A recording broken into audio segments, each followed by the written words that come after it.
kita pun dah nak raya. Kita ada masa lagi 25 hari untuk kita raya.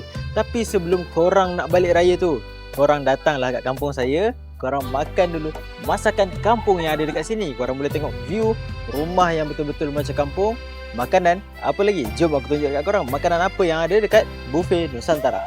Menu yang kita ada dekat sini adalah menu udang goreng kicap, udang sambal belantara, ikan tenggiri masak lemak bunga kantan. Dekat sini korang boleh dapatkan ikan tenggiri masak lemak kantan. Special is what?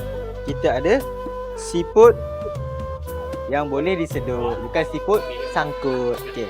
Dan yang keenam, kita ada ayam ketumbar. Ayam ketumbar ni korang tak akan jumpa dekat mana-mana selain kat Nusantara. Kalau ada tu diorang yang curi kita punya.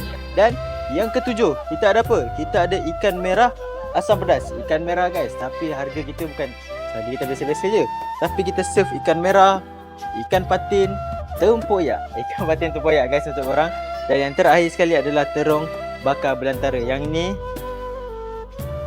korang takkan dapat dekat mana-mana selain di kampung Nusantara. Korang wish, korang datang ataupun korang boleh booking ataupun korang boleh walk in sahaja. Datang terus berbuka di Nusantara.